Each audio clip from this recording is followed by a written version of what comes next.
I want to hear you. I want to hear you. I want to hear you. I want to hear you. Be fucking loud. Lose your fucking shit. Let's fucking go. Let's go. Let's go. Let's fucking go. Tear this motherfucker down. Keep going.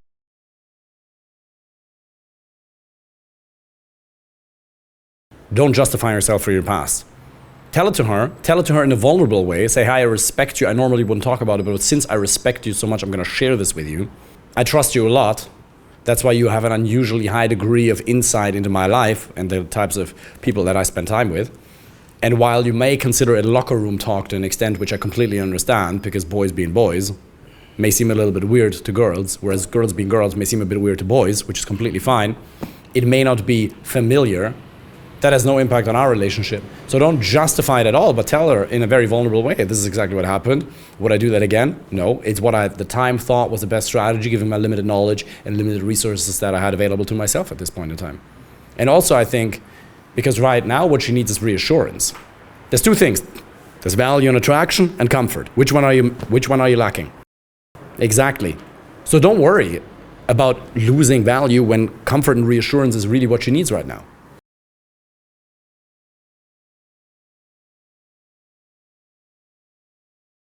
Now, like, if for you is a deal breaker, I think you have to understand yourself. Like, do you want to be in a relationship where you are not able to set a boundary, or you want to set a boundary and she doesn't react properly, or she doesn't take the boundary that you have set? Have you set a boundary before with her?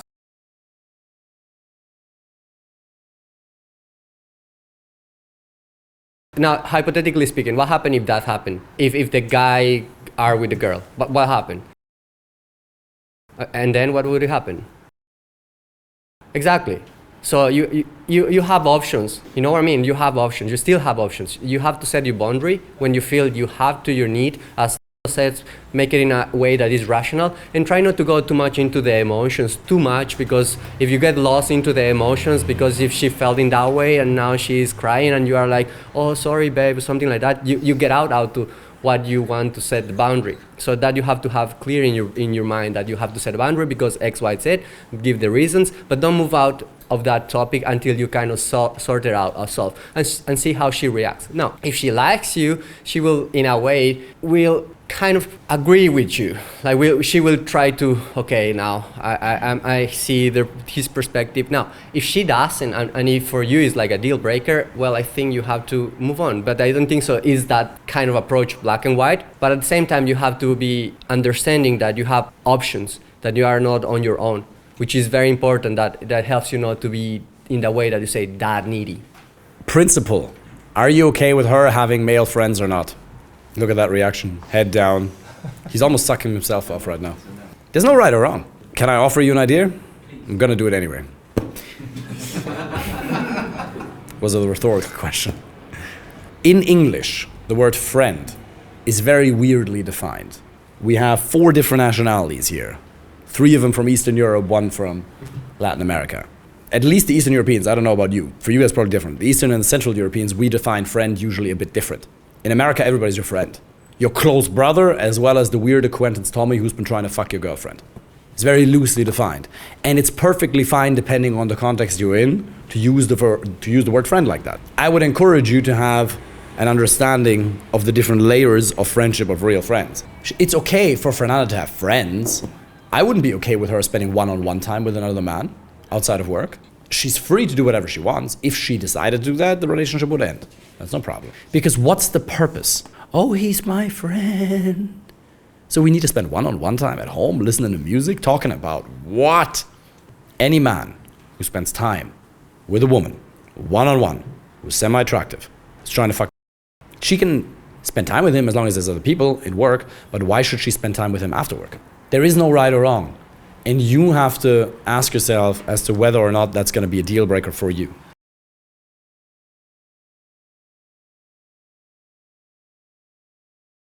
Before we go into that, I want everybody to pay attention to the language he's using.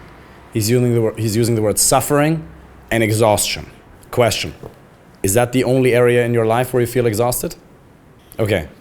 Other than that, energy levels are fine. You're sleeping well. Energy levels is good in other areas. When we feel exhausted, when we feel burned out in an area, it's because the way things are don't match the way things are supposed to be, and we feel unable to bridge the gap. That's when we feel down. That's when we feel depressed. That's when we feel date exhaustion. The way it is doesn't match the way I want it to be, and I feel unable to bridge the gap because you fucked a shit ton of girls, you've gone on a shit ton of dates, and you're like, something always seems to be happening. I haven't found the right one yet. How many first dates with different girls have you had in the last 6 months? Yeah, first dates with new girls in the last 6 months. Okay, every 2 weeks. All right. How many of them did you have sex with? Half. Okay. And none of them you were really interested in?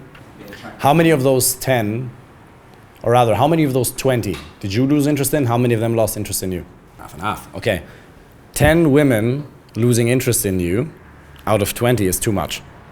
So there's still something that happens on the date that needs to be fixed. The avoidant personality type is not the reason these girls lose interest in you. Trust me. There's plenty of guys who are avoidant and girls chase them. So the fact that you have an avoidant personality, listen about these personality types, okay? Are they real? Probably, yes. Don't ever use them as a limitation as to why you suffer X, Y symptom. It's not that you have this personality type, which is a bit avoidant because your father kicked you in the head when you were 7, and now the bitches lose interest in you. You know, it's not really like that. But here's the thing. So first of all, looking at numbers is really good because we can look at an isolated instance, but it won't really bring us any further. Okay, so we have 20 dates over the last 6 months. 10 of them lost interest in you, 10 of them you lost interest in. We can address both differently. So let's first address the ones that you lost interest in. First of all, you're not approaching enough of the ones that you're interested in. If you were to just approach in person the ones you're really interested in, it would be impossible to have 10 that you'd lose interest in. I'm not talking about marriage, but if you were to approach 10 women that are really hot, 1 or 2 of them you'll have fucking compatibility with, no? So question, where did those 20 dates come from? How many of them came from online dating? How many of them came from in-person approaches?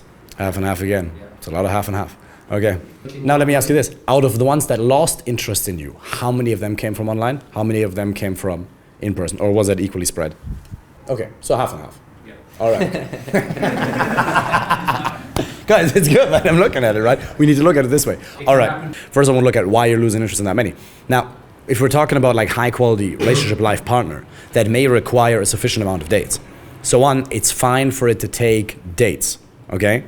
Now, question, when you're approaching, are you really approaching the ones you're really, really interested in? Or were you like, nah, it's a set? If you were to approach only the ones in person during the day or at night, the ones that you're really, really interested in, and you go on dates with them, eventually you'd end up with somebody who's really compatible with you, okay? I think, so that's one.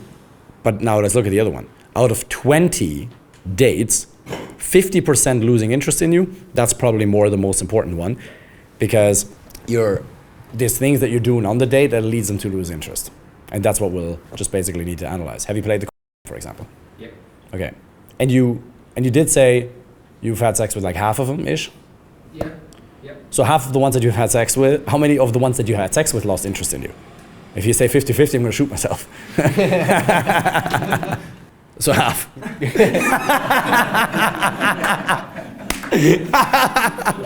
You don't have an Excel sheet? No, I'm joking. Partially joking. The good thing is now we know, okay, it's something that's happening on the date. Or the date or in the interaction. The ones that lost interest in you, that you were interested in, when did they lose interest? First, second, third, fourth, when? If we were to swap seats, what would you tell me if I were to ask you that question? David, what am I gonna do? David, I went on 20 dates. Half of them lost interest in me. What should I do? No, David, speak to me. David, you're David, speak to me. Okay. Go on more dates? Okay, yeah, fine, but half of the ones, isn't half too much? Like, what should I do? Like, what should I do? What am I doing wrong on the date? What do you think? What could it be? Okay, what about your energy levels? What about my energy levels, I mean? What do you think about storytelling? Sorry? What do you think about my storytelling might not be good?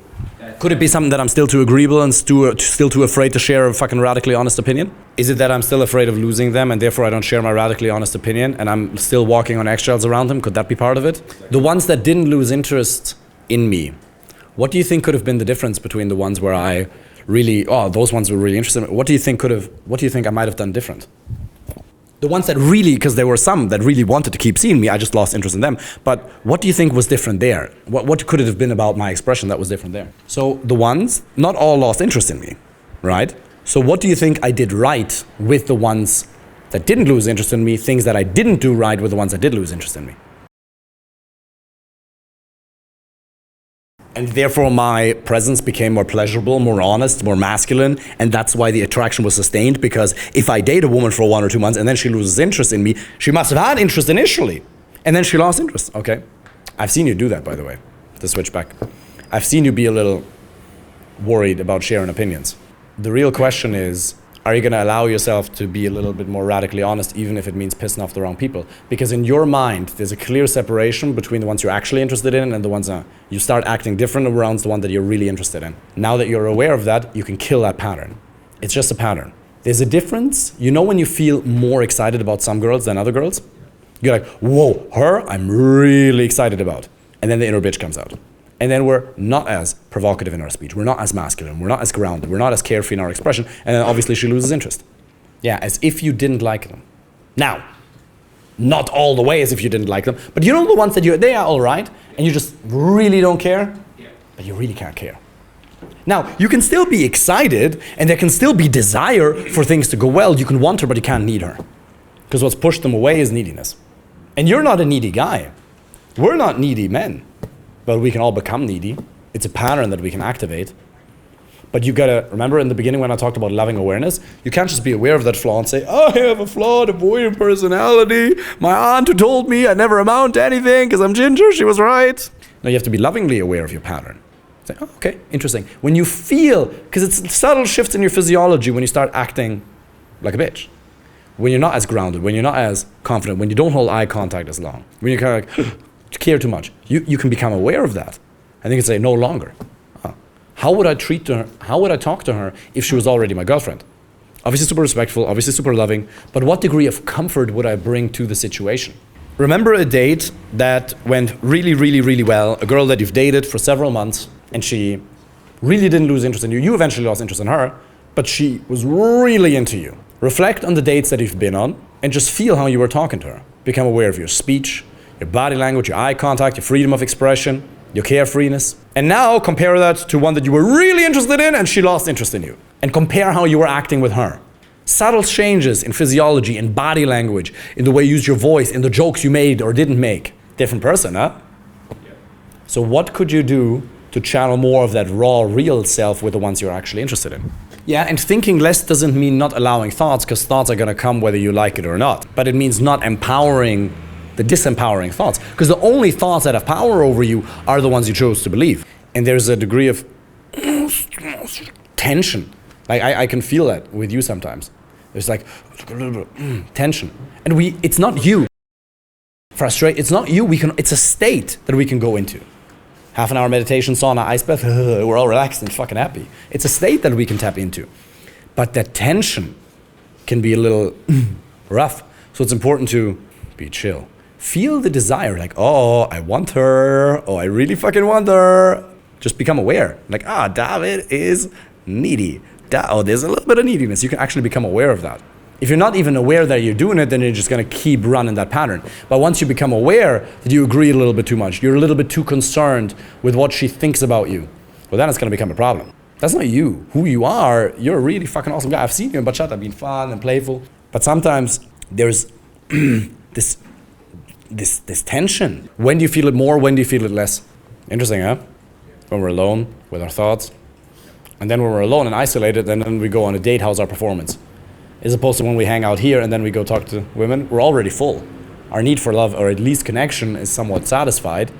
So hey, we come with our cup running over. It's the pressure you put on yourself. Oh, this date has to go well.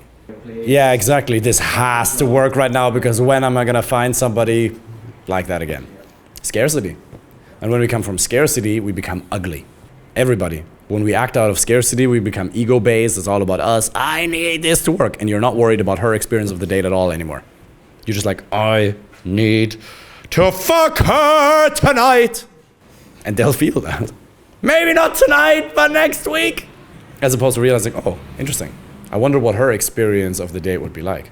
Because we're like, I need this to go well. Okay, then, but you can just, it's a pattern. Haha, neediness. All right, I remember this one.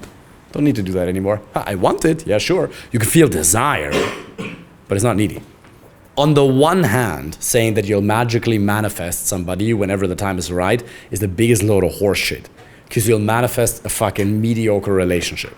You'll manifest pain and anxiety and depression, because you need to create options for yourself with online dating, in-person, Instagram, all the stuff we teach. At the same time, as much as every truth is a half truth, there's still something in it, because if you really desperately need it now, fuck these days, I need a relationship now, it ain't gonna work either. It's not woo-woo, but they'll feel it. They're like, oh, he needs it now. So another practical strategy is to just have a couple of buddies for the meantime. You have to be totally okay with this taking another 3 years, and then you'll magically manifest somebody in 2 to 3 months if you keep taking action. But you have to be totally okay with doing this for a long time. That's why you have to love the process first. All of you want a relationship. Almost all of you want a relationship. Nobody comes here because they just want to date. But what you really want is the process. Because if you really enjoy the process, and I mean the date itself, for the sake of the date, if you enjoy talking to her on the date as much as you like fucking her, it's great. You can't have a relationship like that where you need her, because otherwise you live in constant fear of losing her. You have to be completely fine with her walking away. But I think what it really is, it's a lack of social contact. Social contact. Time with male friends. I'm making an assumption, completely correct me if I'm wrong, but whenever we have this desire of like, I need to be in a relationship right now, even though we want the outcome, if we need it like that, we're gonna repel people. It usually means I don't, as you were saying earlier, isolation, loneliness, I don't have enough time. Not zero, but I don't have enough. So my cup runneth over. Dude, when we spend time, like, okay, I'm with Fernanda, but even before I met Fernanda, like, I was with him when I met Fernanda. I thought she was looking at me. I thought she looked at me, and I opened her and I said, if you keep looking at me like that, you're gonna make me feel like a piece of steak. A year and a half later, I find out she was looking at his hair. For all I know, she could be with him right now. But my cup runneth over, because if we spend time, all good. I was zero needy. You gotta meet your need first. Your need for love and connection has to be met first, because otherwise she'll crave it. And it's not zero, it's not like you don't have any, but apparently you don't have enough. Because if you had enough love and connection right now, from family members or friends, it's not about having them, it's about actually spending time with them on a weekly basis, then you'd be fucking happy. How good do you feel after bachata? Interesting, huh? It's so amazing, because people get a chance to connect. What else are people gonna do on a fucking Wednesday? Drink alcohol, jerk themselves to sleep, watch Netflix. Module 6! We're meant to connect. Elon Musk said something really beautiful. He said his son is a genius, because his son asked, why do we go to restaurants, Dad? He thought about it, and then his son said, I think we go to restaurants to hang out with strangers. Think about that for a second. You can get the exact same fucking food delivered at home. Why do I need to be in a place with sweaty weirdos, strangers that I don't know or like? We like strangers more than we think. Why do we like going to bars and pubs? Now, we might not talk to them, we might not like every single one of them, and earlier we talked about compatibility and how ruthless you have to disqualify, but we really like being around people. And we really like connecting at different levels. And if our cup runneth over, if you go on a date right after you come from bachata, the date will go a lot better. Interesting. So that's why later we're going to talk about module 7. Social contact. I'm going to give you strategies how to meet high quality male friends, because you need to. Everybody does. Do you guys have something to add on that? Yeah, just I don't know if have you done meditation? Have you ever tried meditation before? Yes. Okay, I highly suggest you to do like every day. If you can do like 5 minutes every day, and then you keep adding as much as you can. But just go very easy. It will help you to understand more what you are feeling, the emotions. And once you have feel that, you finish the meditation, go into like journal, try to write it down, take it out, and see what's coming out of it. And it's important to understand and be familiar with that feeling that you have. Like just very, very, very familiar with when it comes, when it triggers, because you are acting based upon the fear that you're gonna lose someone, and that it will trigger behaviors in front of her that are like not attractive. So now that you are aware about that feeling, you can in a way try to do certain practical things. But for the moment, I think I highly suggest you to have like 5 minutes to at least, I don't know like how much time you have it, but like 5 minutes is, everyone has 5 minutes, and go into meditation. Like Headspace is a really cool app, very easy to do it, guided meditation, 5 minutes. And then once you're gonna see the feeling that you get out of it is ginormous. You won't have the need to look for the other person, even though you desire to be with the other person. And you start building up, and being like at ease with what you are feeling inside you. And the other cool thing that you have is the community. You have the community to talk about these things. Don't get it into yourself. Like obviously you have the therapist, that's amazing, but also talk with people, talk with friends. Don't talk those topics, I think, with your girlfriend specifically, but it would be better if you share that with guys. Like I have a problem, David, Andrew, dude, I don't understand, I'm feeling this. They won't filter shit. Dude, you are doing this. I'm like, oh shit, I don't want to do this. But sometimes you have to do those things. And you have to, and sometimes you choose not to, but knowing the consequences. But I think in a way, meditation, at least I'm talking personally, that helped me so much to me, being grounded, being understanding of like, oh shit, I'm gonna feel that, I'm gonna lose that person, but it's like, okay, fair enough. Like, I rather prefer to be with me than be in a relationship that is not cool. You know, and now if you enter in those type of relationships that you don't like because that you are like giving, and the other person are pushing you, at the end you will understand that it's not good for you. I hope so, or at least like you have like David or some people around your friends that will tell you, bro, like what's happening.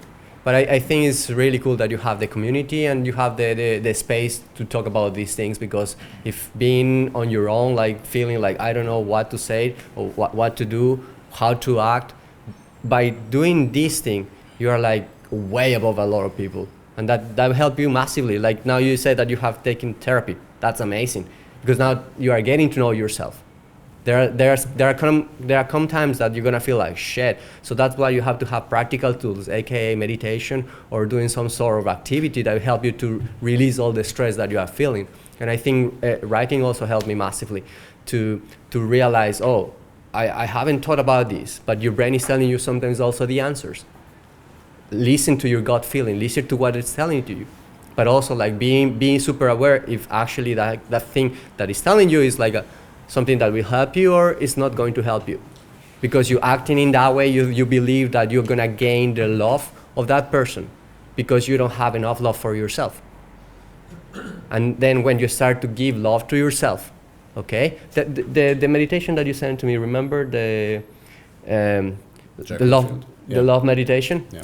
He talks about this. The basic idea is basically imagine the person that you love the most, that you don't have problems, that you don't have any issue with that person emotionally, and imagine the person is in front of you. Imagine that person, and I'm doing like super quick and fast so we can move on. Imagine that you have in front of you and you give that love to the other person. Imagine that it's in front of you. So you project all the love that you have in front of that, towards that person in front of you, and then imagine you put in a vessel and that comes towards you, that feeling. And we are talking about just feeling and emotions right now. So you have to be able to find things that help you to fulfill your need of self-love. And it's like a journey. As I told you, like for me, helped me a lot of, it was meditation, friends, self-development, this type of meetings. It's like, it's a process. It's a process. Like no girl will feel that hole that you have inside you, unless you come towards that, like, hey, I need to get out from that hole. You get out from that hole and then you have better opportunities. You will meet better people and you won't feel like, oh shit, I need to find that person because that person is going to complete me. And you understand that actually when I'm with that person, it's not the feeling that I have. It's just my belief that she's going to fulfill me. Obviously, a fulfilling relationship is amazing, but you depending emotionally by that person, you are in a wrong position. Because if she leaves, what do you have? You know what I mean? So you have to be good on your own and try to give your love to yourself. I know that we are talking about emotions, but like I think it's very, very important. Yeah. So basically exactly the point. You meet your need for love and connection from the outside and from the inside. You give it to yourself. Great, next question. Can you hear? Louder.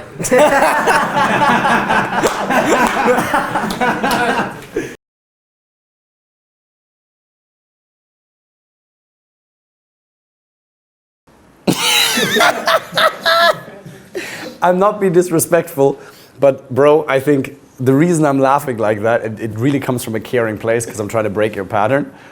But that is the definition of mental masturbation. And we're gonna give you an answer. We're gonna give you a technical answer to your question in a minute.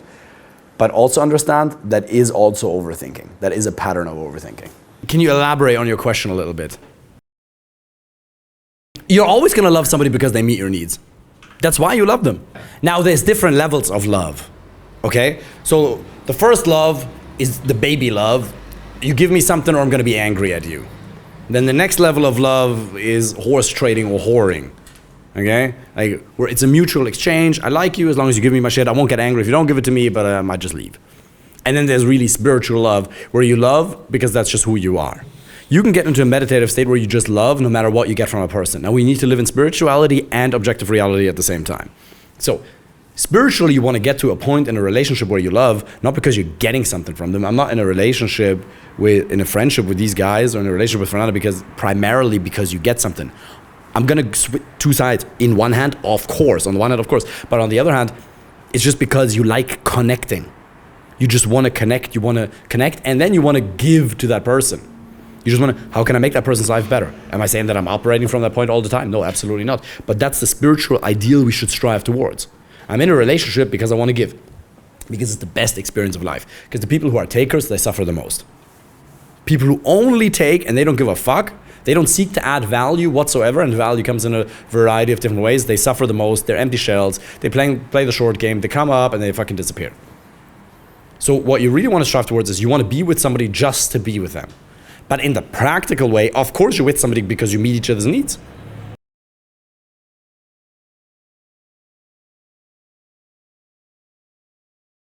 Some women, like some men, are out to destroy people's days.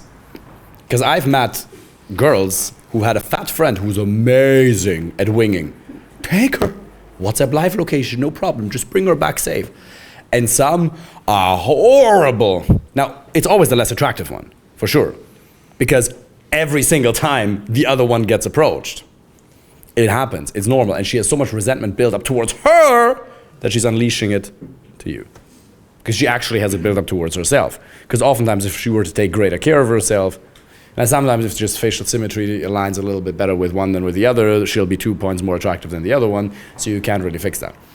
But overall, exactly as we're saying it, how often does it happen? And then a preventative approach, and sometimes you just have to walk away. But there's also micro situations, right? It really depends. Sometimes I've had it where the friend is dragging her away, and as her friend is dragging her away across the dance floor, I hand her my Instagram, she's typing in the Instagram while she walked 10 meters through the fucking dance floor, and I still get the Instagram. Because sometimes she doesn't want to leave and the friend's just a cock block. But overall, just be really nice. The person who's the best in the whole world is him at doing that. At just engaging people. He just makes the friend feel, and he makes it very clear that he's not hitting on the friend though, because he has the with one girl and this friendly, loving Jonathan vibe with the rest. But she'll be like, whoa, that's very disarming. Some can still be a fucking cunt nonetheless, but it's a very disarming thing. Yeah.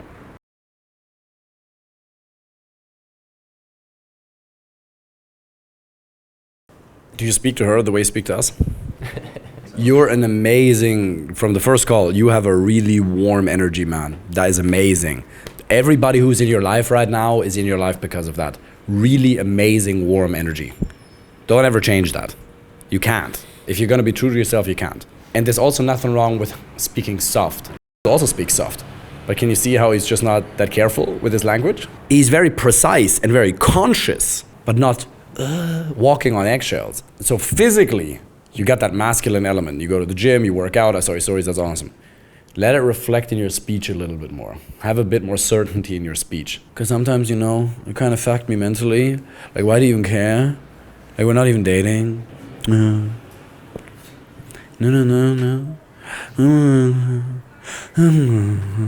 For sure. Very good point. Every approach is like a mini date. Yeah. If it goes beyond, then fuck off, Ginger. Yeah. Which rarely happens. Not never, but very rarely. Absolutely.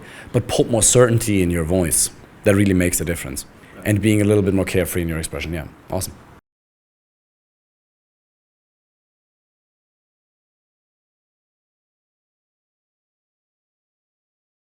Because don't make the mistake of treating the one that you're really interested in so special. There's not really two mega different approaches.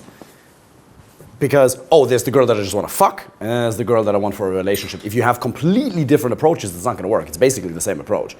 It's just, there's the nuance there is important.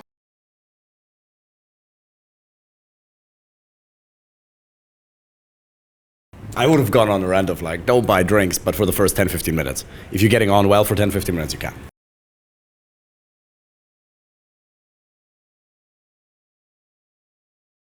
Yeah, they don't have to be the same.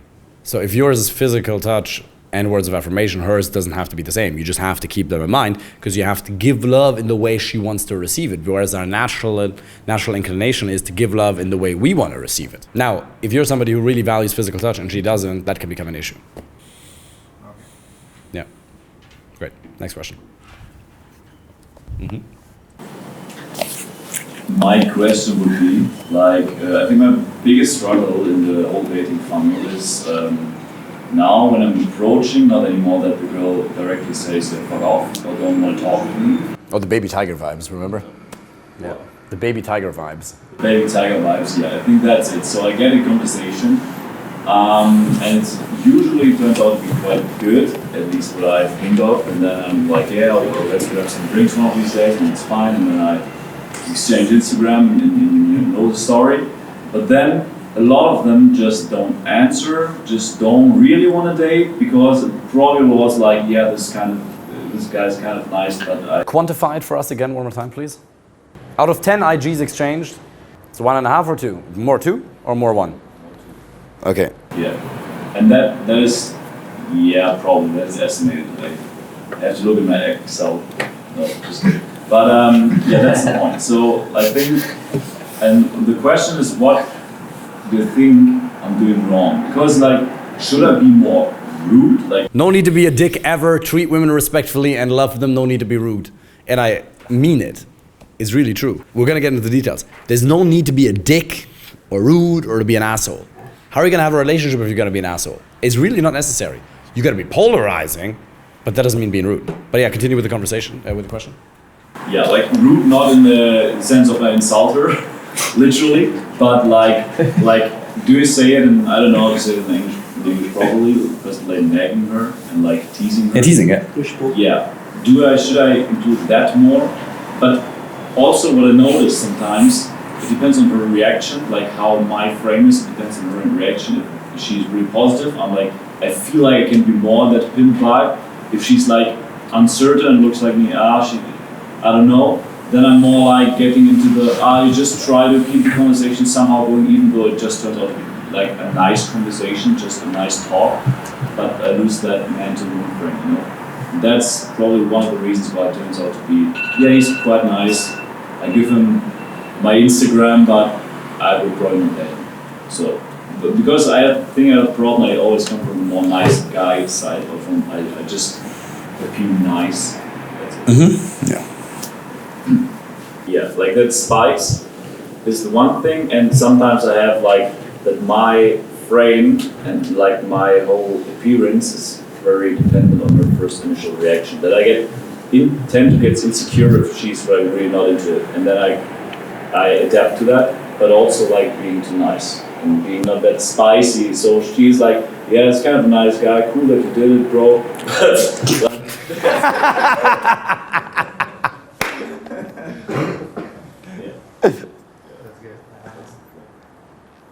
What do you think is the difference between your approaches and my approaches? Because you're taller than me, motherfucker. No, when we were in Malaga, for example. I mean, you can, still nowadays. So take Malaga as a frame of reference. I mean, you've seen me approach shit ton, but... Like, one big thing is, when we're in Malaga, like, I'm not in my natural mode, like he said it with the, like, locker room talk. Because I like, when I have that kind of talk, I would consider myself at least sometimes quite funny, and I have like things to say. No, you are. I have like things to say, but it depends on my state, because like when you say... Aha! Yeah. State! You know what that calls for in a few minutes.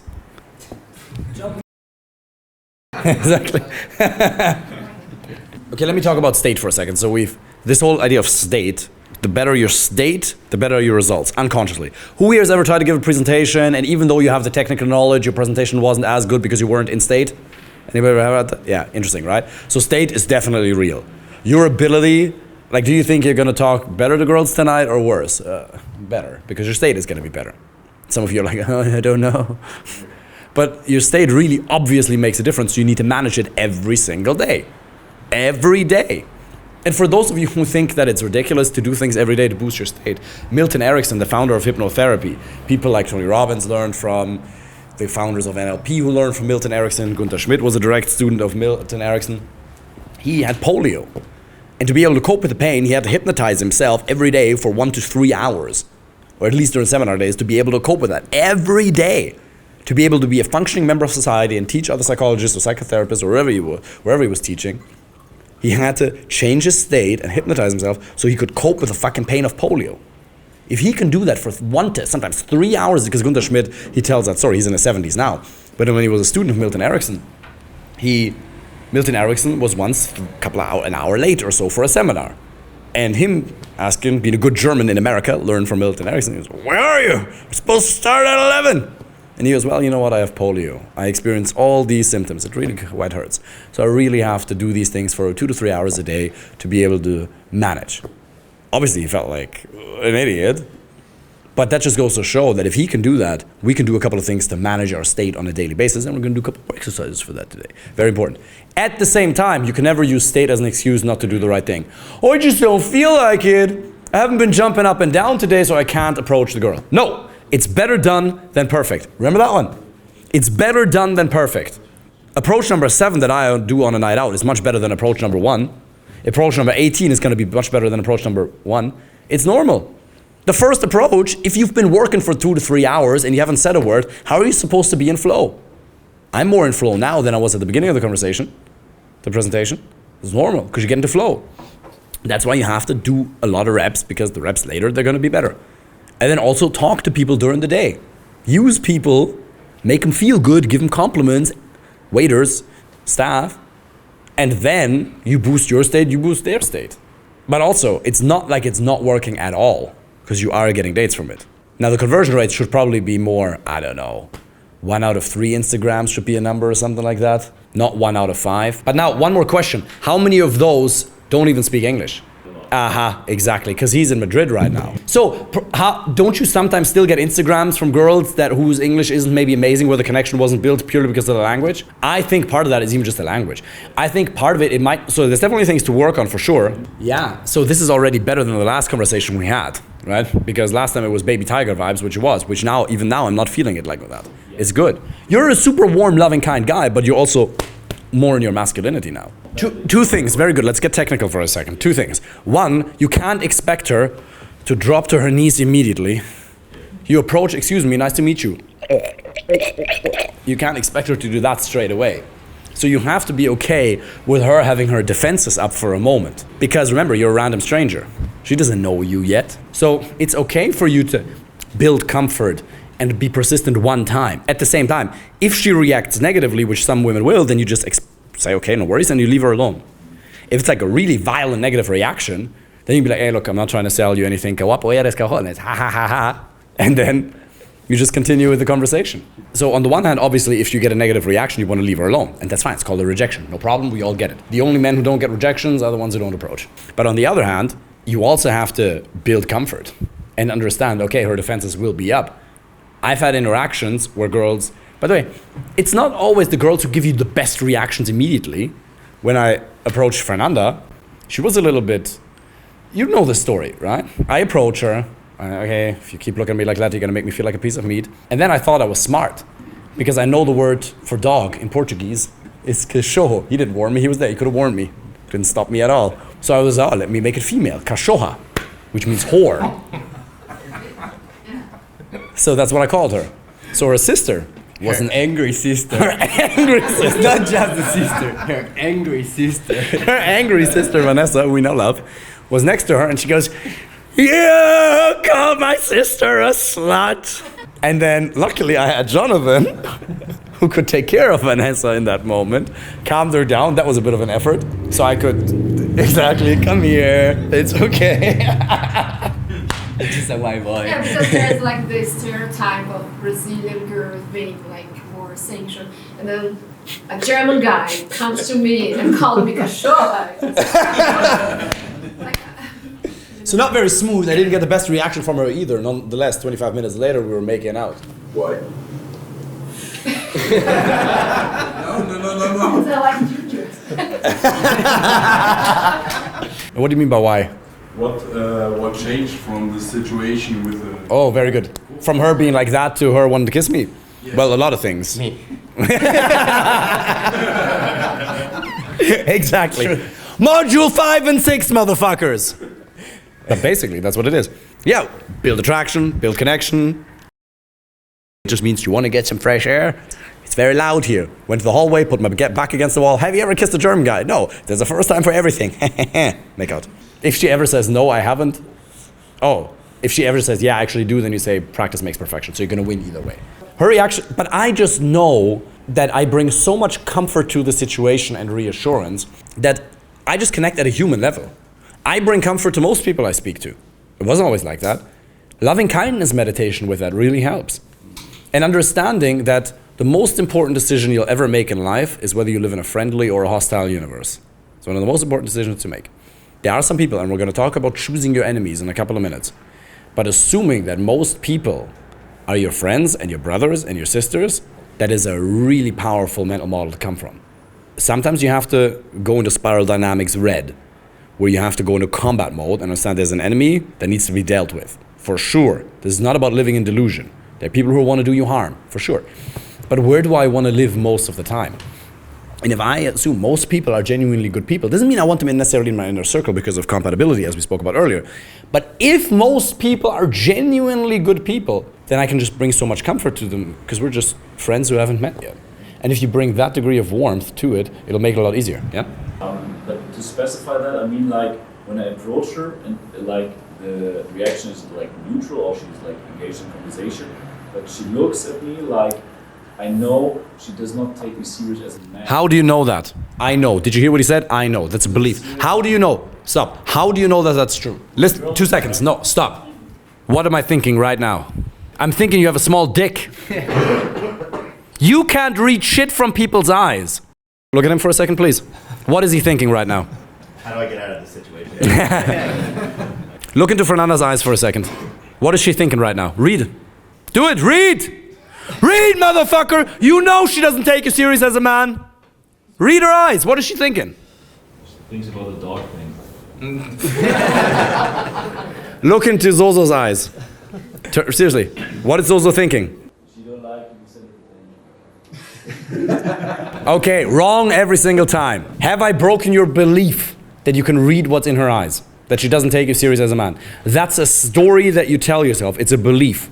Do you know 100% beyond the shadow of a doubt that that's what she's thinking? First of all, even if it was true, it wouldn't fucking matter. But second of all, you don't know. Do you know that beyond a shadow of a doubt? Can you know that? Anybody, what do you think is the likely probability of that being true? If you were to, let's see how good you are with numbers. Ascribe a probability to it. Yeah, that you can read women's eyes after having failed 2 times in a row. 50%. Holy fuck. I would say 5. Can you see that it's a story that you tell yourself? And the meaning you give her look. She looks at you in a certain way. You give the look the meaning she doesn't take me serious as a man. And then you feel, how do you know that that's what a random woman is thinking?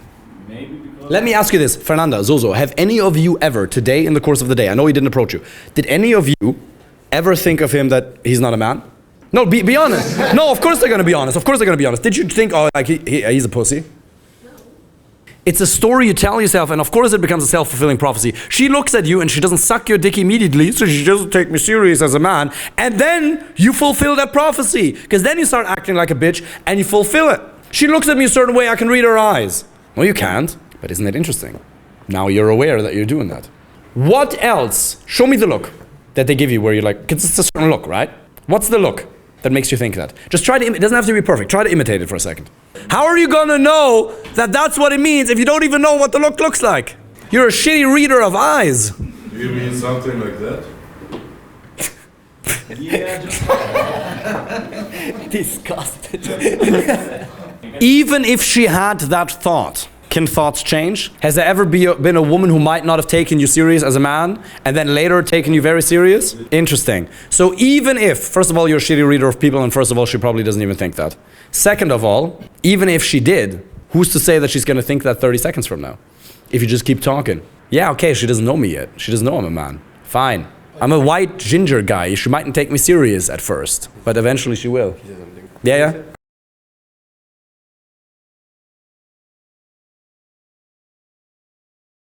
Can you see? Interesting, the different stories. His story is she doesn't take me serious as a man. His story is impress me. So you try really hard to impress them on the date, that's why they lose interest. No, but listen, no, I get it, but I completely get it. But this is your story and that's his story. You both, I just see a fucking face. I have no desire to assume what's going on in her fucking head. I don't know. You tell yourself she doesn't take me serious as a man, and you tell yourself she wants me to impress her. Let's fucking go. Interesting, huh? Completely different interpretations. And we all have these stories, and these beliefs are what run us. So what you need to do is you need to divorce the story and marry the truth. What's the truth? In that situation, what's the truth? Probably that I don't know. Exactly, that's the truth. So what's the best thing to do when you're talking to a woman who looks at you with a facial expression you can hardly accurately determine what's the right thing to do if she's still engaged in a conversation? She could go anywhere else. If she didn't take you serious as a man, why should she be standing there talking to you? Polite people leave. Thank you so much, I really appreciate it, but you know, I'll see you later. That's still polite. She can politely leave. And granted, sometimes women are going to stand there and talk to you for a bit and just be polite. But that's not the predominant case here. Yeah?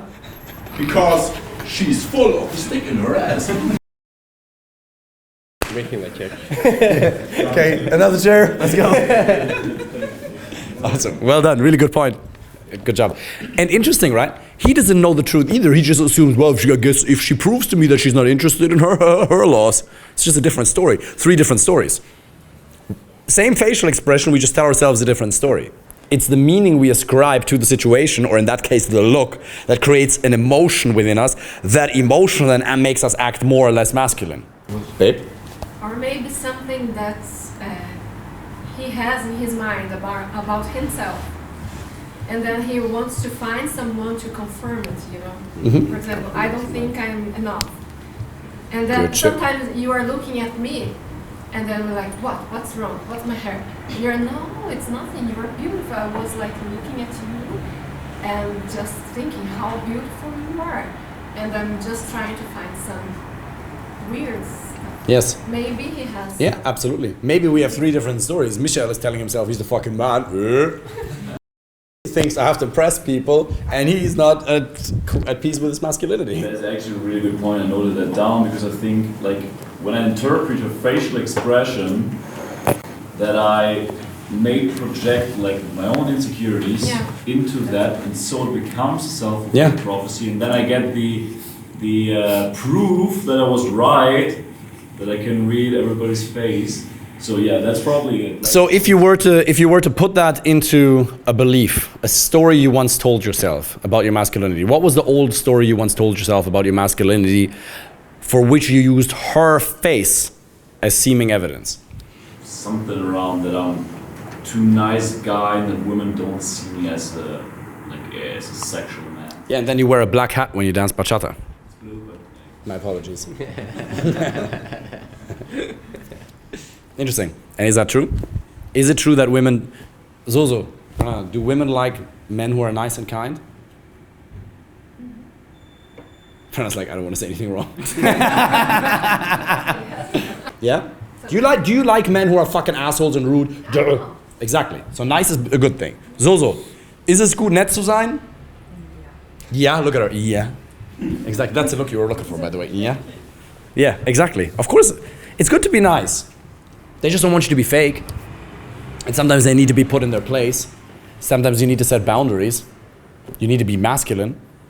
But this is not about being dude, we like you because you're super nice. The reason you're staying at my place is because you're a kind person. I know you're not trying to suck my dick. I get it. There's an attraction component.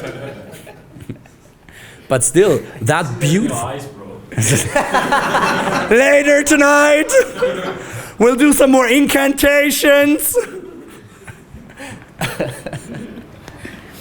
But it's a beautiful thing, that kind, that warm energy. We all connect over that. Do you think when we're just, who here has ever seen these videos on TikTok when alpha dads greet each other? It's basically like this, just like, hey, what's going on? Nice to meet you. What's going on? Nice to meet you. Yeah. And then, oh yeah, back to phone. Nice to meet you. Yeah, nice to meet you. Nice to meet you. And they don't even look at each other because they're too cool for school. Nobody connects with that shit. Who here knows somebody who's just too cool for school and who's just tries to be too cool all the time? Who here knows somebody like that? Yeah? You don't want to be that. You want to be nice, you want to be kind, it's absolutely amazing. But express some raw opinions every now and then. I would remember we were in Berlin. I saw a girl dancing, like this. Man, her armpit hair was so long I could have flossed with it. Berlin is too alternative for me, fuck that, I don't like that. We ended up in some tranny bar. Swear to God, there was one set to be done, I did it. And then I'm talking to the set, and then from behind, something hugs me.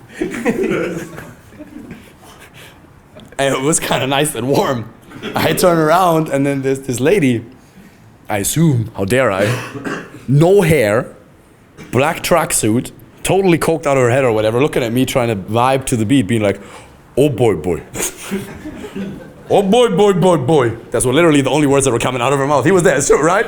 It's literally true. Oh boy. I was like, nice to meet you, boy. Right? Yeah, Berlin is not my place. If you tell a story like that, do you think it'd create emotional engagement? Because if you share opinions that are not politically correct, you're gonna find some people who agree and some people who disagree. Be more wrong. Don't be so careful. Be super nice and kind. Push-pull. And it's not a technique. Push-pull is the natural manifestation of being raw and honest. Because if I'm honest the whole time, I'm going to say some things you like, some things that are going to piss you off, or that are going to be a little bit teasy.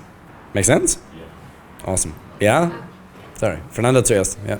Or maybe she's doing that congruence test. A congruence test. Yeah. Ooh, module 6. It's a boy, or giving that. Very good. Yeah. Yeah, very good. Sometimes women, they need to see that you're grounded in your masculinity and they're gonna kick you in the balls, metaphorically speaking, to make sure you're a man. What's a congruence test? Every man can pretend to be a full-time tough guy for a couple of minutes, but actually be that when she challenges you. It's very different. When she's in her femininity, usually man-centered, that's what they want to see. You don't justify, you can explain, you don't justify, because you're gonna let her have her emotions, but you don't buy into her drama. Most of you buy into women's drama too much. Let her have her emotions. That's a beautiful feminine nature. You stay solid. Doesn't mean you can't feel emotions, but you bring the certainty to the situation. You can love her from a masculine, from a strong place. No, I love you, babe. Most of us spend and don't take this the wrong way, most of us as men, we spend our entire lives trying to crawl back into our mom's vaginas. Because it's our responsibility to bring certainty to the situation. Back then, we had that. We're all looking, oh, take care of me. This warm, cuddly shoulders, this long, flowing back hair. We just want somebody who shows us the way. Because it's so nice. It is, but it's our fucking job as men to do that. Doesn't mean you can't ever put your head on her chest or something. You can do that once every 2 months, that's fine. But more often than not, it's your role as a man to bring that. Yeah. You're not lacking any masculinity. Do you have a dick? What makes you think you're lacking masculinity? Bro, these days you don't even need to have a dick to be masculine. That was good. That was good. You like that? Validation, nothing like it. Okay. Next question. Yeah.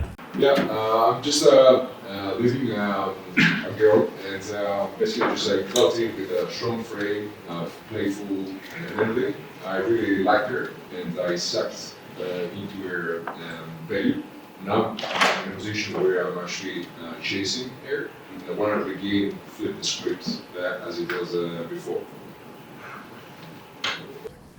Okay. How long have you been dating her? A few weeks. You've had sex? How many times have you seen each other? A few times. Like roughly? 10 times. When did you feel it shift? It shifted. Last time. Well, last week. And what happened? I found her cheating. Was it cheating? Was it cheating? Are you dating or are you in a relationship? So was she cheating or not? Well, it's mutual. I mean, we put crystal clear that it's open on both ends. So from that point of view, is Yet the first thing you said to describe it was you feel like it was cheating. Even though, but it wasn't. No, but I thought you said it's open. I'm confused. Sorry, are you guys confused? Yeah. We're confused. Because it sounds like it's... well, I went in with a lot of involvement from my side. Oh, I'm sorry. It is not an open relationship. So I know it's a bit confusing. I went in as an open relationship, and she pointed out that it was an open relationship. I took it, I accepted it. But in this process, I just found that her just dating somebody else, right? And totally fine with it because she put it clear from the very first instance. But she has now like cool off, like, right? And we are in this phase where it's like really down the initial enthusiasm. Let's first determine, are you in an open, were you ever exclusive? No, never. So it wasn't cheating? Well, yeah, that's a matter of fact. Well, let's put it another way. No, we can talk about how it emotionally affects, you and how it would emotionally affect me, understandably. But first fact is it wasn't cheating. Well, yeah, technically, yes, but no. What? Okay, so you agreed it's an open relationship, very crystal clear. She goes fucks with some other guy, fuck her. That's it. Oh, obviously. But so from her perspective, she did nothing wrong. Fine. And I don't say like why she blew off, like because. So she's pulling back now. She's not interested. So what does that specifically mean? Because very important. This is a very important lesson. Most of our lives, we talk in interpretation as opposed to description. If you want to get to the truth, what he says, she cut off or she pulled back. What does it actually mean? That's a description.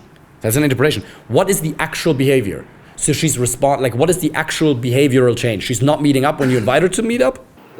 So, like, fact I just say, for the past month, like, the first message of the morning was coming from her. Right? Not anymore. Not anymore. Super playful. She went to the gym, she called me. Like, really just every single minute. Have you tried to, okay, fair. Have you tried to, so you definitely feel like a degree of distance, which is understandable, I understand it now. Have you tried to ask her out and she has said no since? She said no last time. What did she say? No, what was her excuse? She didn't feel good. All right, okay. So, question. When you found out she cheated but not, how did you react? I think she left it as if I were chasing her. No, I'm asking you, how did you react? First of all, how did you find out that she was fucking somebody else? And then... Just I saw it and I got... You saw it? Well, I mean, just I saw the... You filmed it? No, just I saw her with another person. Making out? Not even, I mean, just say, like, if they go on a date, like, I mean... So you saw it on Instagram or where did you see I it? saw them on a date. Okay. All right. And then how did you react? Not in that moment, necessarily. In the moment, what did you do? What was your reaction in that moment or after? I said to her, just disappear, without even saying hi, because we were in the same place, right? So just, we were all of us in the same place. Well, that's in Sanskrit, right? So, okay, I think very important, a little feedback in terms of storytelling. There's a couple of logical gaps in the story sometimes where we didn't have that piece of information, that you were all in the same place. In fact, I don't know where, like, just to give the full context. No, it's good. But the way, I appreciate that. No, thank you so much. But you made it sound a little bit like we were supposed to know that. It was like, we're like, oh yeah, we didn't know that. I understand, because on one side, I just want to keep some detail, like private. Yeah, just obviously very good. Yeah, sure. Fine. Of course, no, I understand that. I get that. Okay, so you saw her with a dude, and then how did you react in your communication to her then? Well, just sent her a text message saying disappear, but from the perspective that we met each other, say, hey, hi, and then just at the end of the night, like... Sorry, what exactly, because texting, it really matters. What exactly was... Disappear, it's... The word disappear or disappeared? That was your text? Question? No, without question. It was just like one word. What the fuck does that mean? Yeah. Because like it was supposed that just before going away, at least like say hello or something, right? Because she saw me, I saw her. Yeah, that was passive aggressive. Huh? That was passive aggressive. That was possible. Yeah. Yeah, absolutely. I mean, you can see all of our reaction here. We're all like, what the fuck, right? To that text. That wasn't a good text to send. Because the important thing is the text in and of itself, it's a technical thing, but it also expressed your emotions to it. So the one big thing, the bigger thing is your emotional reaction to her behavior. And then on the other hand, we have the technical thing. So disappeared, like if I were to get a text like that from a girl, I'd be like, what the fuck? Because it's, what is it warm, kind communication? It's not, is it productive? What does it even mean? Because she immediately, what she felt was, he saw me with another guy, even though we clearly agreed it's okay. We have the agreement that I'm allowed to suck his dick. Whether you're supposed to have that or not. I mean, you're early stages of dating, so she's allowed to do whatever she wants. We have this agreement, I'm allowed to do that, and yet he's butthurt. That's what pushed her away. Well, I didn't put like any emoji or anything. It was just exactly what could be interpreted so many ways. Right? Okay, yeah, but like you can tell by our reaction here, right? That text wasn't a smart text to send, right? Okay. So, because also disappeared. Like, what was the I would ask, what was the purpose of that text? In my mind, I said, like, we saw each other, like, you say the Lord greeted me. Yeah, but she was with another guy. Like, when we met, she just actually came and said hi, like, greeted me on the ship, like, with a kiss. Yeah. I was expecting at least, like, before she goes away, like, she would do the same, right? Why? Were you on a date? No, you were just at a social dance. Okay. Fair enough. That's just like when I saw that I understood my mistake. No, but like I'm on your side, but I want you to understand that almost all conflict comes from a mismanagement of expectations. You and her had different expectations as to what's okay and what isn't. So you thought, okay, which is I actually understand what you're thinking. I actually get you. Hey, we met each other, just say goodbye. But on the other hand, it's also very easy for her to interpret it this way. He saw me with another dude, and then he got buttered. Also, by the way, if it's just a social dance and you didn't agree to meet there, she has no responsibility to say goodbye. I understood this later. But there was just like an episode, I guess, like that, with 30 hours. Then there was basically just like, after that we saw each other, something else like happened. What happened? Well, everything. Sex and everything. Oh, okay, yeah. And from that point on, just actually saw her again with your dates. And I've seen her, like, putting off a bit in terms of engagement with text messaging and all of this. Yeah. So there's only two possible reasons. Either your behavior or she liked the guy more. Maybe a combination thereof, but there can only be two reasons for it. Either she liked the guy more than you. Now, then we could even argue it's just like the guy. There's such a high degree of level of compatibility that they were just meant to be. Fair. On the other hand, it's probably, if you send a text like that, there's other mistakes you've made in your communication. I guarantee you that. Because just sending a text like disappeared, it's like, whoa. That, I guarantee you, if we were to go through your texting, we'd like, pop, this and that. Yeah, but I mean, I've said like hundreds of text messages where I've built my day on and on. Yeah, but it only takes one moment of being a cuck for us as men to destroy it. And bro, I've been there. We've all been there. And it's not talking from a high horse, but if we act butthurt because we see her with another man, there's nothing more that turns them off more. Move on, bro. Why you're with her? Yeah. Actually, why are you trying to find her validation? Yeah. Why are you trying to get her validation again? I'm in the mindset of thinking this, right? I was just doing like the silence because I wanted like to really put back on my center, my guardian center, right? I felt as if I gave her like a lot, and that wasn't reciprocated. And that's basically like where I am. Like trying to win back again a girl, like is a little bit. Sometimes a little bit. You're gonna waste a lot of energy, rather to try to find a new person. I'm not saying that like if you have a good relationship, you shouldn't work on the relationship. But in this case, it was an open relationship. It wasn't a relationship. It wasn't even a relationship. Yeah, it wasn't even a relationship. Trying to gain her back, I think is a waste of energy for you, emotionally, mentally, and you are overthinking about trying to gain again her validation. It's going to be more difficult because she saw that you overreact when she saw you with him. Because a few other things happened like after that, right? I just ended like my text message after that in a good way. So I guess I made a good job in trying to alleviate the feeling. But what came next, maybe it was like some other episodes of things. Because she saw me very moved into her, right? I made a lot of engagement. right? If she's not ready for another reason I'm going to mention, she's not ready enough to take emotionally partnered by a man. So that's why I think it was meant to be like really light and open from the beginning. Yeah, but if you knew what is going to be the outcome, why you're expecting to change the outcome? Because the outcome is that I want to continue just a random engagement. She was taking to it. I don't understand like how she went from 100 like text messaging and email calls and whatever to just like. Because you acted butthurt and you pushed her away. One text message disappeared. If I were to get that from a girl, be like, oh, she's butthurt. If it was a woman, it wouldn't even be that big a deal.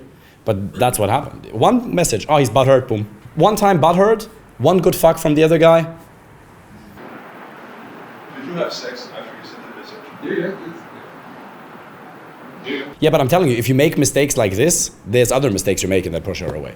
Because nobody is perfect and then sends a random text like that. Yeah. No, and I appreciate that, like, I'm on your side, right? I'm on your side. But it can only be something, it's something in our behavior, right? And one text like this is yeah, if you want to, you can have, give us your phone in a couple of minutes and we can take a look at that. But texting is a really, really big one.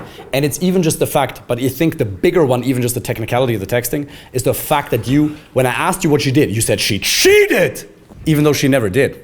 The way you described it first, you didn't say it that loud, but you said she cheated. She didn't cheat. Yeah, no, that's right. I made a mistake, but I just... No, it's not. I'm not even blaming you. I'm not saying you made a mistake. I'm saying the way it affected you is you felt like that. So it affected you. And so I think the bigger question is, why did it affect you that much? Because I cared. Why did you care that much about a random girl that you've only met a couple of times fucking some other guy? No. At the beginning, I was, we kept dating for at least 10 times. She got what she wanted. Over what period of time was that? From like early October to just last week. Okay. Yeah. But why did you get attached to somebody who doesn't want to be exclusive with you? I realized this afterwards. Let me tell you something. Women who are in open relationships, they do nothing wrong. They can do whatever they want. That's a bit of a red flag. Because did she say she wanted it to be an open relationship? Because it wasn't even an open relationship. Because what normally happens is you date somebody, you don't even talk about exclusivity for 6 to 12 weeks, and then you bring it up after 6 to 12 weeks, and then you're in a relationship. It's really just dating. We're just kind of seeing each other, and you're both doing your thing independently. Then it's kind of gets a bit closer, boom, and then you're exclusive. Did she bring up the non-exclusive thing, or did you bring it up? No, she said you're free to see anybody else. That's a red fucking flag. Where is it gonna go? Because she's already displayed such a degree of incongruence towards you. I wouldn't take it. Because it's never gonna go anywhere now. I mean, it could. You can wait. It is possible for her to come back, flip the script, right? You wait, you build your value, you post cool Instagram stories, she comes back, that's a way. But then again, we're evaluating a micro situation where we should be evaluating the macro situation. The macro situation is why I don't have more dates. Why am I even in a position where I start chasing one individual? You never should. Never once. You just gotta catch yourself to kill that habit of neediness instantaneously. Comes up, kill it. Comes up, kill it. Doesn't mean you can't love. Real love has nothing to do with neediness, by the way. There's neediness, there's desire, and there's love. Pure love is just giving. There's desire, sexual desire, I want somebody, and then there's neediness. I want. You know that feeling of like, if only I could have her, then I'd be so fucking happy? No, it's not gonna be the case. Yes, obviously an amazing relationship is gonna make you happy, but you're still responsible for producing the desired emotions within you, exactly what he was talking about earlier. With Anthony, you give yourself that love first. You gotta create those emotions that you want within yourself every single day. You can never use another person to do that. I mean, are you gonna make each other happy in a way? Of course. Is there gonna be an oxytocin release simply by spending time with each other? Of course. But you can never get to a point where you chase one particular individual. You're sure that you want her, and when you're in a relationship, you make her feel loved, of course. But if both people are like adoring each other, that's completely different. That's awesome. You're like, I love you so much. I love you so much. That's cute. That's awesome. Adoring each other, but one person pulling back and the other one being like, I need that fear. Just okay, and then you meditate on it. We're gonna do a guided meditation soon, by the way. I never thought that I was in a position in this, at least in the short period. Well, it came through with that text. Like it is fun that we realize that you were in a position of neediness. Even us Like even all the room kind of understood.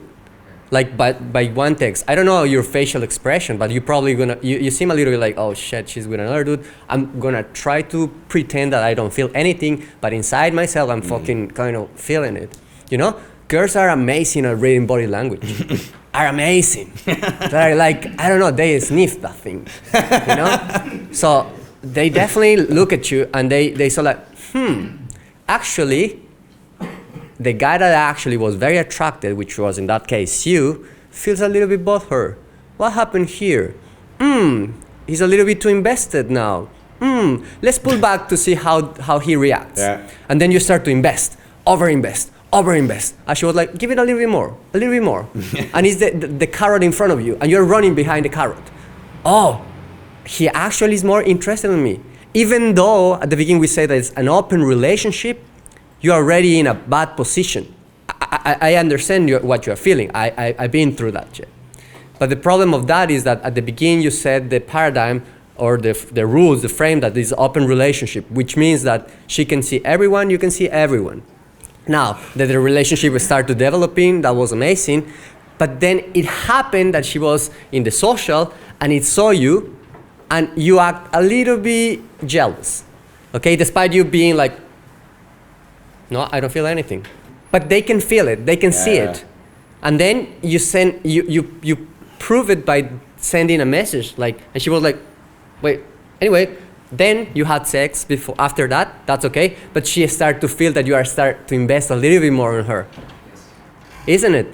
Because I actually think that, yes, I did a mistake with that message, but I think it was a big break, right? Whereas like the investing from my side, over-investing from my side, was you just went out like the parrots instinct, right? So yeah, probably I think I'm aware of this situation. Yeah, like that's why I said at the beginning, move on.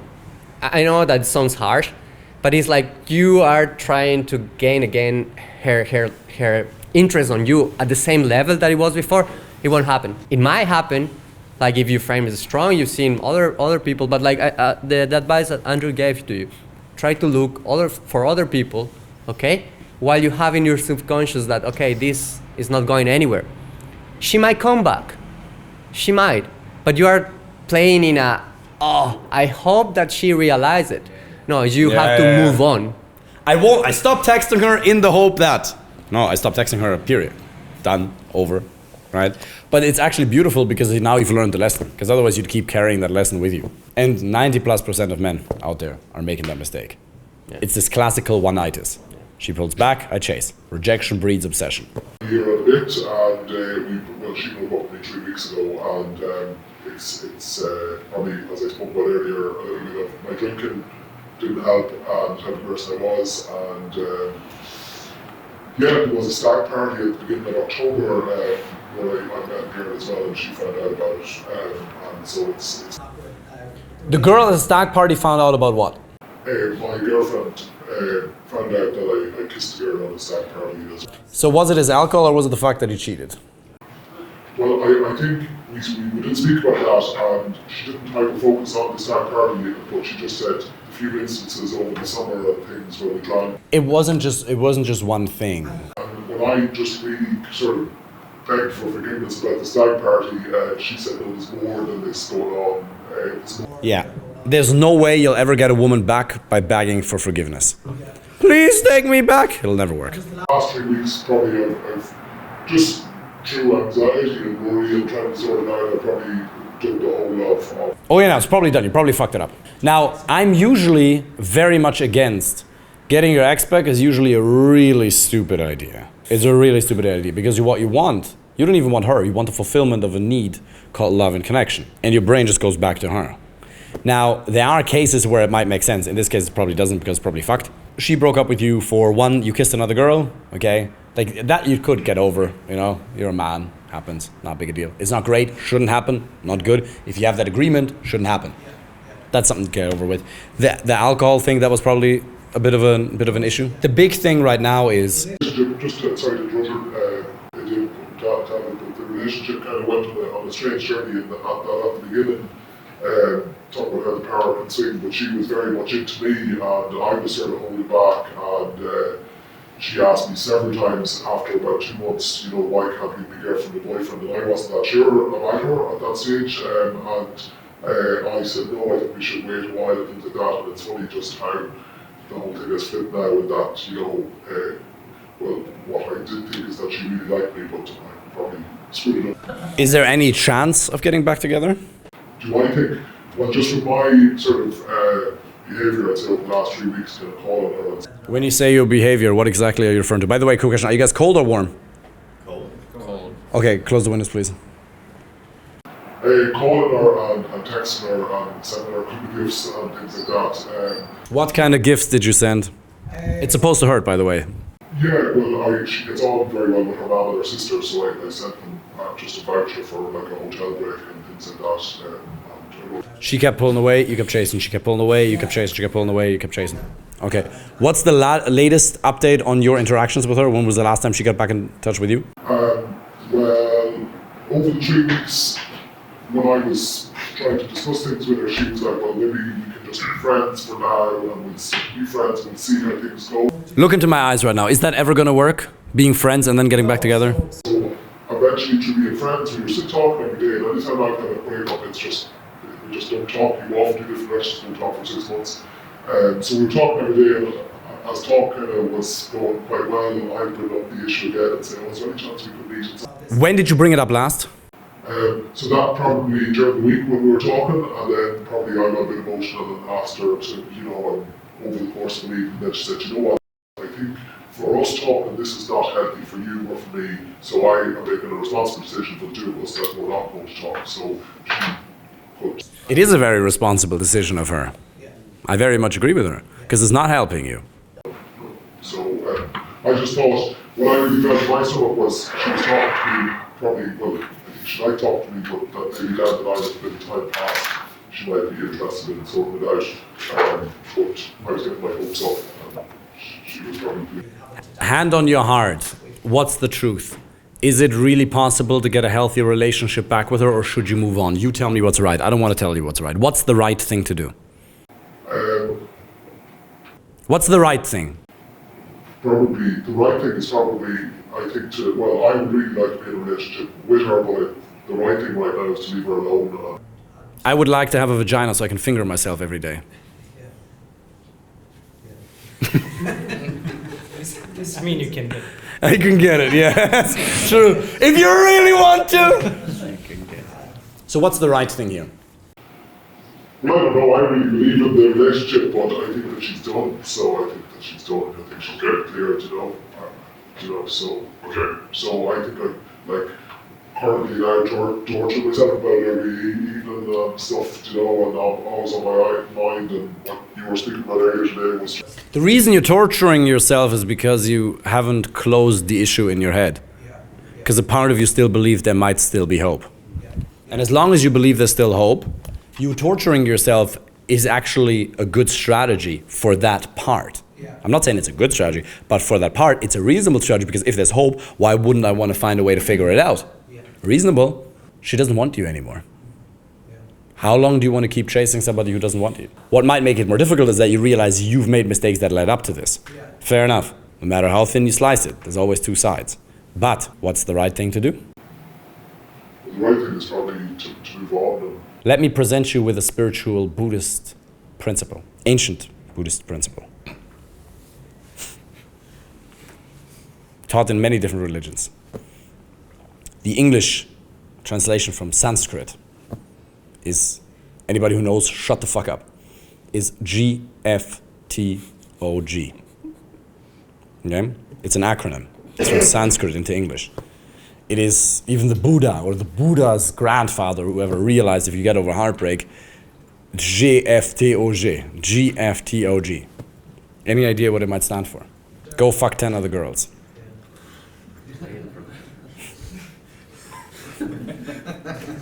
I just need like the bell. Yeah, exactly. Yeah, exactly. Yeah. Timing, babe. Thank you. Right? It was just like not necessarily 10 girls in one day, okay? It sounds silly, but it's true. One of the fastest ways to get over a breakup, there's a lot of things to do, and I'm going to give you a couple of strategies, is to go out and socialize and go on more dates. The men who suffer the most when trying to get over a breakup, they don't go on dates. Your brain needs the proof, not just the promises that you're desired. Your brain needs to realize, oh, I can actually replace her. There's a hope of replacing her. And replacing her isn't the most higher self-motivation, but you know when you go into this, I really miss her. Even just this idea is, I can replace her in her function. Not the person, but meeting her need. Marshall Rosenberg, founder of Nonviolent Communication, said, you can meet any one of your psychological needs, independent of any particular person. A couple thousand years ago, people had 10 children, 6 died, 4 lived. Parents were still able to survive. Yeah, because what are you going to do? Not love the other ones? Not find a way to be somewhat happy? You can meet your need for love and connection independently of her. But there's a couple of things you need to do. One, you need to spend time with high-quality male friends. You need to work out every single day. You cannot, under any circumstance, consume any alcohol or any drug because that can get you real down real fast. James Clear, in the book Atomic Habits, says, it's our habits that determine how low we fall when shit hits the fan. Why do some people fall so much lower than others? Everybody experiences massive periods of stress at some point in their life and pain. That's normal. But why do some people fall so much lower than others? Well, drugs is one fucking reason. It's habits. It's what we do. Spending time with high-quality male friends every single day and family members. Exercise every single day. Sunlight every single day. Caffeine reduction. Because I've seen people go crazy even just over caffeine after breakups, right? That can fuck with your mind as well. Because then you get this high and then you crash. That's not good either.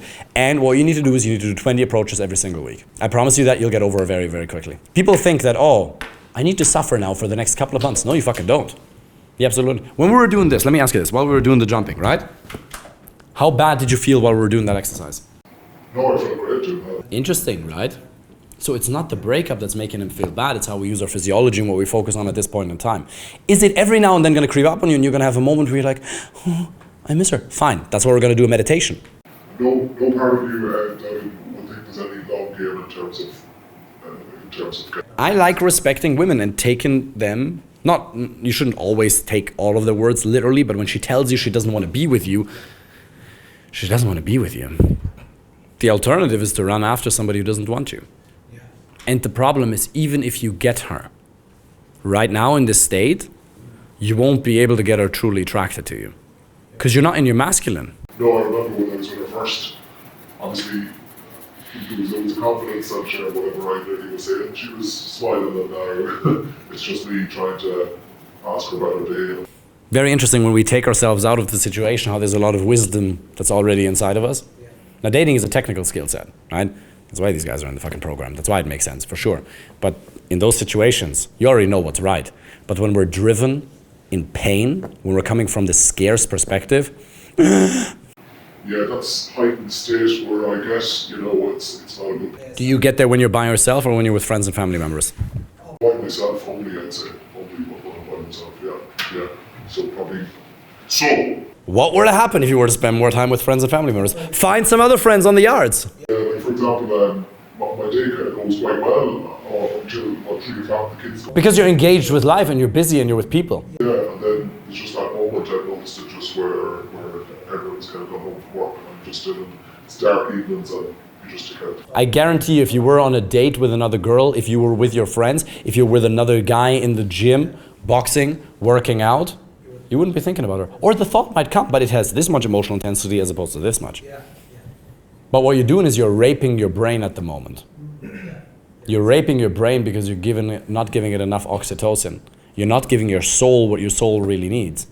What you need is more love and connection. You're just projecting it onto that situation. Obviously there's a lingering pain from that it'll heal. That's not what we're talking about. But really you're not giving yourself what you need. Your needs currently aren't being met. I think the desperation is probably because I probably have her on a sort of a high pedestal right now. Okay, let me break that for a second. You think she's so fucking special. She isn't. How many women have you ever had sex with in your life? You can be honest. Probably maybe 50. Okay, 50? Yeah. Okay, that's a considerable amount. 400 million women in the world that are in your age bracket alone. Ireland has what? How many people do we have now? 5 million, 8 million? 6 million. 6, okay, 3 million women, elders and kids out. So it's like 500,000 women in Ireland.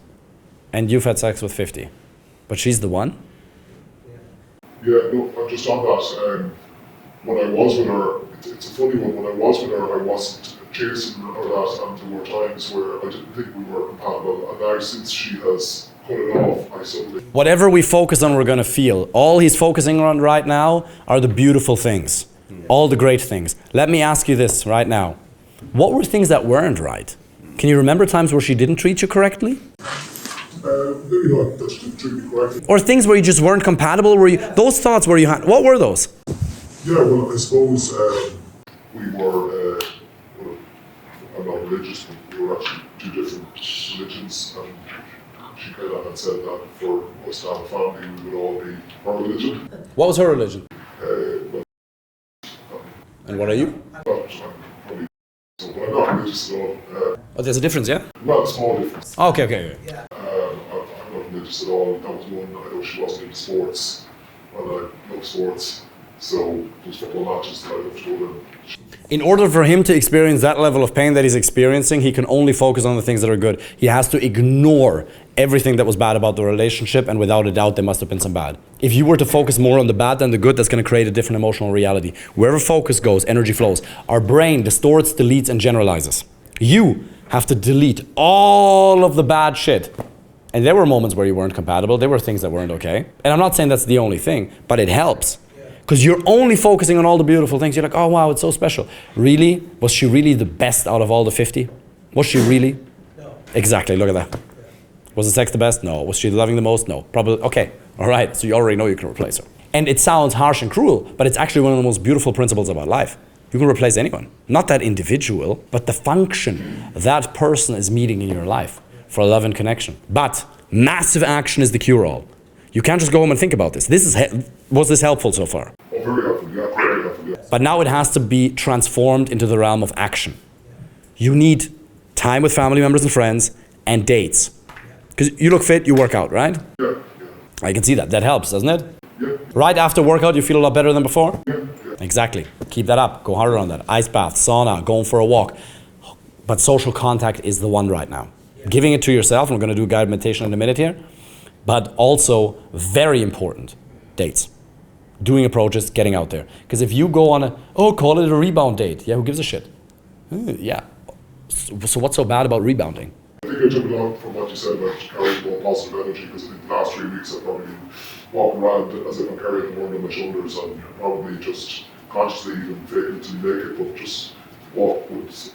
And what would happen if you put it down? If I put it down, The world from your shoulders.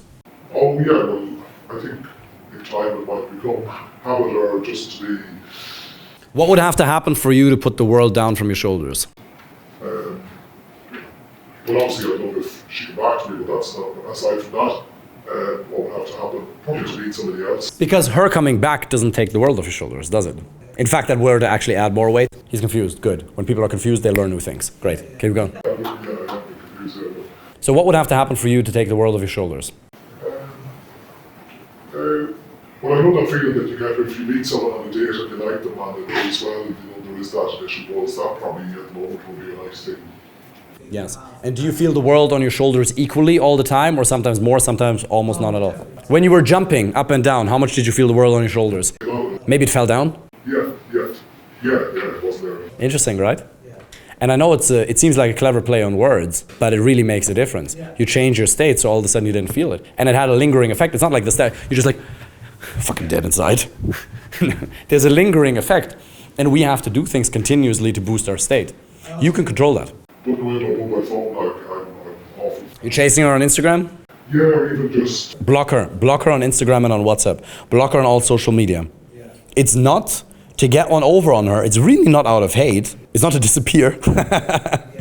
It's really just for you to get closure. Because you can't get over her as long as you keep talking to her every day. You need to block her. And I would send her a text. I would say, hey, I really appreciate you. I will block you, not because, simply for me to get closure, because I've acted that's not cool in a way. So I'm gonna block that. I'm gonna block you. Not because I'm angry at you or anything. You can actually tell her that. It's a really nice way to do it. But then you actually get full closure. Good. Awesome. Good shit. Can I get a hand? Yes, last thing. I just wanted to ask, so now you have a strategy to move on, but this is also a good time to reflect on how you will prevent this from happening again. Yeah, very true, yeah. The next person, right? Yeah. So write it down now that it's like clear in your mind what happened, what mistakes you made, write it down and what are you learning from it. Yeah, all the mistakes really, you know, the alcohol probably was one of some factors there, you know. The worst moment in your life can become your best moment when you take the lesson from it. How much pain are you experiencing now? If we were, not saying it is all the fault of the alcohol, but if you were to blame it on all the alcohol, how much pain has alcohol provided you? Let's say it was a perfect relationship. Maybe it wasn't. But let's say it was and you lost it because of alcohol. Are you ever going to let that happen again? No, I'm trying my best not to harm alcohol. I'd say I take these things very badly. I don't seem to manage rejection quite well, but the last 3 weeks now. Nobody likes rejection. The last 3 weeks I've been in a low place, alright, the last 3 weeks, you know, just about getting into work, and I am still going to work, and getting the day done in work, and getting home, and just trying to get through every day. But yeah, what pain, yeah, you'd like, screw alcohol, you know, you'd be just like thinking, how can I let alcohol do this, you know, it's put me in such a spot, and it has done for How many hours per day have you spent in the company of friends and family over the last couple of weeks? Probably less than usual, not enough. If you were to quantify it for me? On average per day? Monday to Friday? 2/5 of the day, or I don't know, that's less than 50% a day, you know, not enough time. So what are you going to do different over the next 4 weeks? Well, I think Christmas is coming up, and that's obviously a difficult time, but I think I'm going to make an effort to be out and social and meet friends. And Why is that a difficult time? Probably just, well, lonesome, I suppose, if you're on your own, I guess. Your family? Yeah, I do, yeah. And I have a few friends as well, and, you know, they're always... So why are you alone? Yeah. Are you going to be alone, or are you going to spend time with family and friends? No, yeah, just meet them and stuff like that. Yeah, but he has to ignore all of his family members. All these fucks, they love me, but I want her. You have to ignore, for you to suffer, you have to ignore all the love you're getting from friends and family members and only focus on what you're not getting. Really let that sink in. It's interesting, right? And you don't just do that, we all do that. But you have to ignore all the love you get from friends and family members and focus on the one person's love who you're not getting.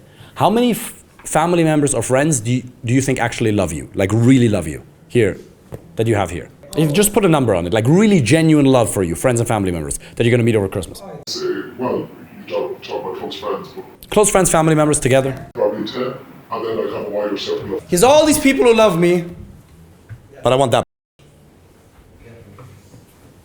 And I'm calling her a for the sake of the argument. Obviously she isn't. And there's a certain element of guilt attached as well, because the last 3 weeks, like, my parents are probably getting a little bit older, and I haven't been giving them much time and things like that, you know. And what if you were to spend more time with them? yeah, you do feel guilty that, you know, you're putting all your energy on this person who doesn't want you, people who may not be around forever, and you're not. Yeah, they might die real soon. Yeah, it's not, yeah.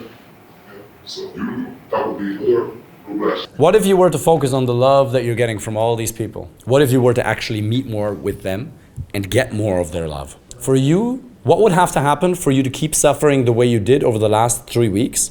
What would you have to do for the next 4 weeks to be the worst of your life? If you wanted to really suffer, if you really wanted to go through fucking hell in the next 4 weeks, what would you have to do? I think probably I'd go back drinking, and I'd continue to call her, maybe... Great, yeah. Good. Perhaps a couple of texts? Yeah. Instagram stalking? Yeah, she'd probably get to a stage where she hasn't blocked me, but she probably would block me, and that'd be more... More or less time with friends and family members if you really wanted to suffer? More exercise or less exercise if you really wanted to suffer? More time in nature or less time in nature? Less time in nature, yeah. Okay, interesting. More porn, less porn?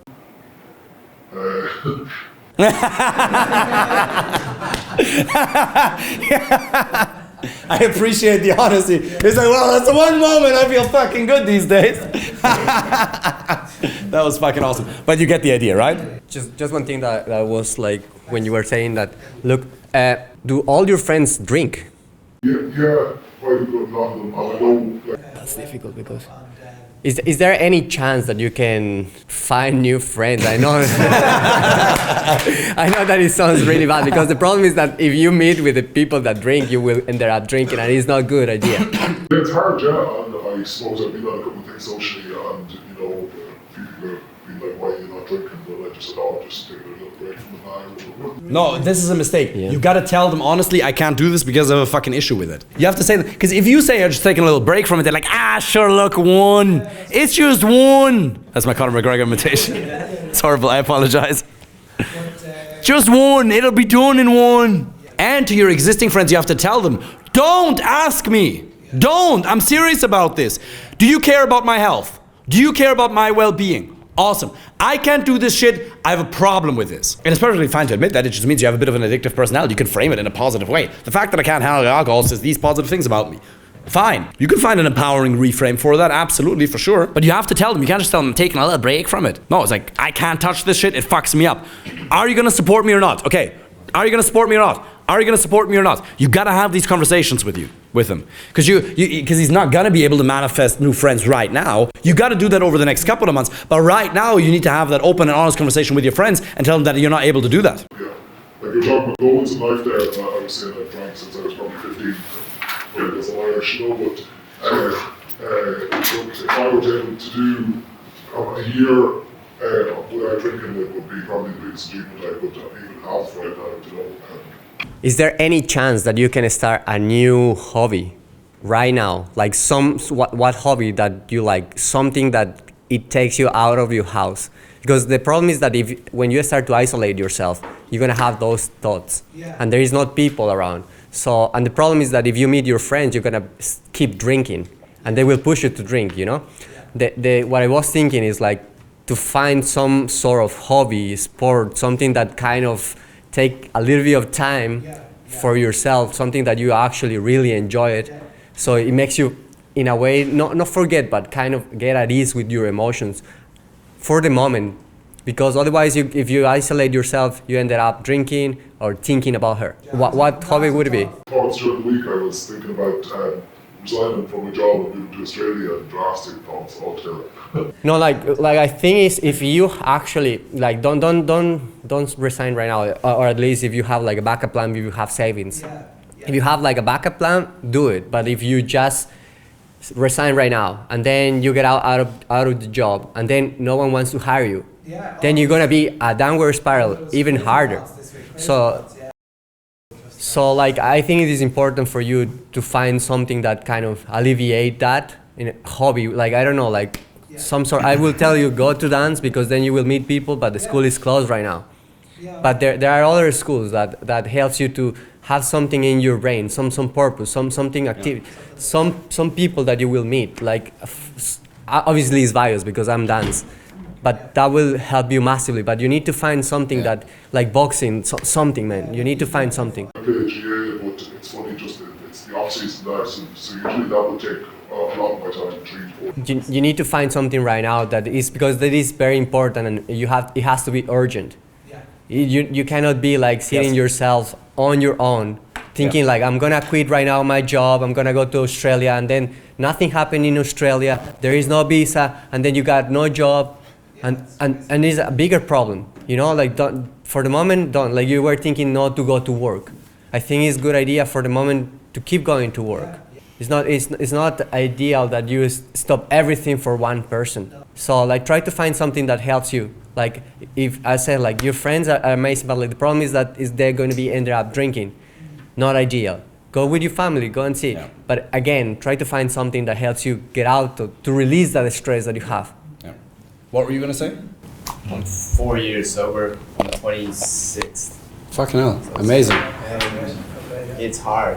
Yeah, especially in Ireland, it's hard. Why were you able to do it? What did you do that you were able to do it? It's got too bad.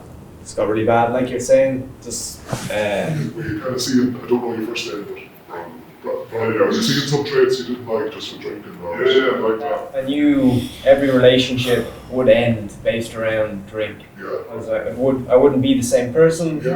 Friends had like alter ego names. They called me, so like, because I'd just like go red. Would ruin every relationship, like every job, come in hungover, everything. And like since I was quitting the drink, it was really hard. The first year was like the hardest, the most emotional, and everything since then is just like can't go back. But all you're saying, it sounds exactly like what I was in, that kind of 4 years, maybe 5 years ago, and I was like, I gotta quit. Yeah. And like you said, you can't really have one or two, especially in Ireland. No. You gotta have one or two, it's never. And like you said, people just keep having more, people are like, go on, have more. Yeah. Kind of just have to, I don't know, I had to go no drink at all, then went to non-alcoholics, Yeah. and now I would enjoy like a non-alcoholic gin and tonic. Yeah. No. Like, Now, question, would you recommend non-alcoholics in the beginning? Because, exactly, right? at the beginning, if you have a I'd always go non-alcoholics. Yes. It's like a couple of years before I officially quit, or I'd quit for a couple of months and go back. Yeah. I'd have a non-alcoholic, and then after one or two, you're like, I'm spending the same money Same anyway. taste or spend the same money, the same money. I think that's the big one. You're like, might as well get pissed. Yeah. And it does get but it is. It's style. It is probably wrong, it's not talked about that much in terms of, it's not alcoholics, but it's probably people, like I've chatted to a few friends and they know of people who, you know, they're very kind, nice people, but one chap I know, he's married and he said when he would drink, his wife would have said to him, if you drink, your personality changes, I'm going to leave you. She said, if you don't stop, you know, so it seems to be...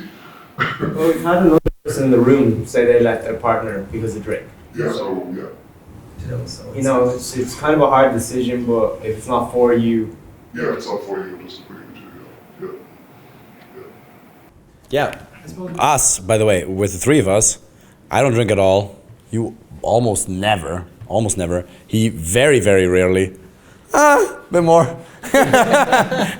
So like different points of views. There's different strokes for different folks. But the cool thing is we all hang out and it's never around that. So we can go and approach, but he can approach sober or like he's earned his right to drink. He doesn't need it. He can do it with or without. For him, it's just a personal pleasure type of thing. See, the thing is, well, it's like the alcohol as well has more of a negative impact on you every fucking year you get older. I think like... He's feeling the age. When you're treating these, like, when you go to college, for example, like, you drink with college at 8 o'clock, 9 o'clock the following morning, you have to go training, at flipping 9 o'clock the following morning, after drinking, like, now I'm down the hole for 2 days. And it puts your anxiety through the roof. Oh yeah, exactly, yeah.